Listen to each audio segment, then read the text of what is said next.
Okay, in this video I'm going to review Prelude in A minor, and this song, in contrast to the Prelude in C major, has a much different stylistic outline to it. It's much more staccato. There aren't any slurs, if you notice, and there are a lot of accented staccato. So I'm going to play through the entire song first so you can get a sense of what it sounds like.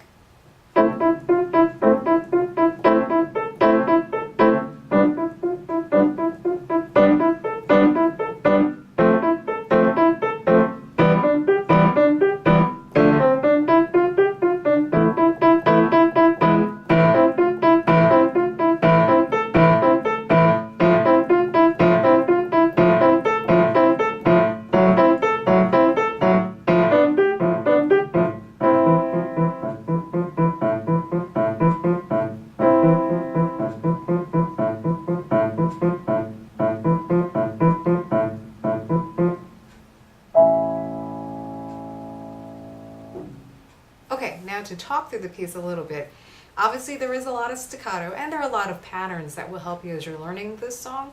Your left hand has mostly chords at the beginning. It only has chords at the beginning. And they're all within a 5-finger cluster. You move down one note at a time per line. Okay, and you have a little bit of a twist at the end with E sustain, fourth, and then back to an E major chord. One thing you could do is just take one line at a time, since it is based upon the same chord, and just work on that and get the articulations down. Make sure you're playing the staccatos nice and short. Accent the accents a little bit more. And for the beginning, obviously you're sharing that E, so you're going to have to butt out of each other's way with your thumbs. And this is going to force you really to play those notes as staccato as possible. If I slow it down, obviously it's easier for me to dodge the thumbs and get out of the way. In measure 5, your left hand continues down the scale just by one note. Your right hand stays the same. Measure 9, you get a slightly different pattern. And then both hands shift at measure 11. So heads up on where your right hand finally breaks out of this position, thumb on E. Okay, and just go slowly as you're getting used to playing those chords going down the keyboard. Notice the dynamic changes. It is supposed to be quiet. At the beginning, just add in a little bit more punch on your staccato notes. You get gradually louder, and then at measure 17 on the second page, you're at a true forte. At this point, measure 17, your left hand is now an octave lower from where it started. So one thing you want to practice is at measure 16, the last measure of the first page, you end up on this E major chord, and you shift down to here for measure 17. And if you notice, that E, the root of the chord, is the top note that you need in measure 17 in your left hand. So again, rest. Okay? It's a good way to judge, well, how far do I need to move my hand? See if you can actually get there without having to look down at your left hand. Use that E as a pivot note, if you will. At measure 17, the pattern is now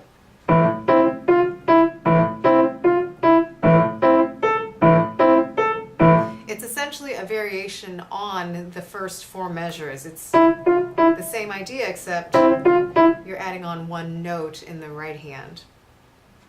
A couple other things to point out on the second page.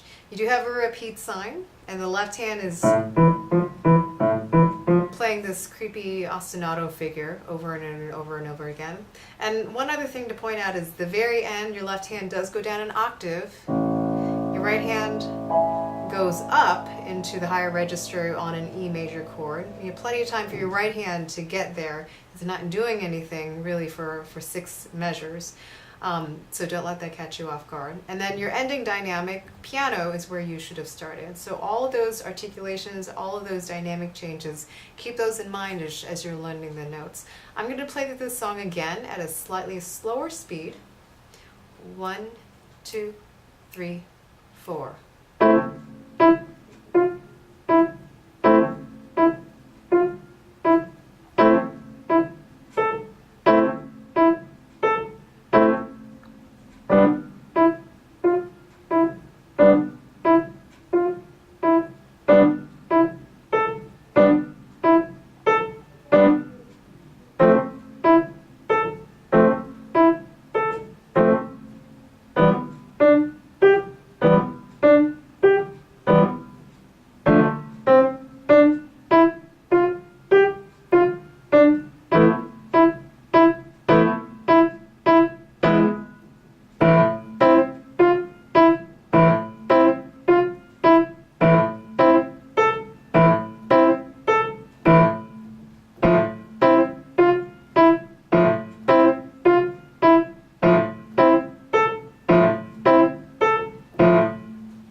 was much slower. I wanted to give you that so you could practice along at a more reasonable tempo if you're just learning this.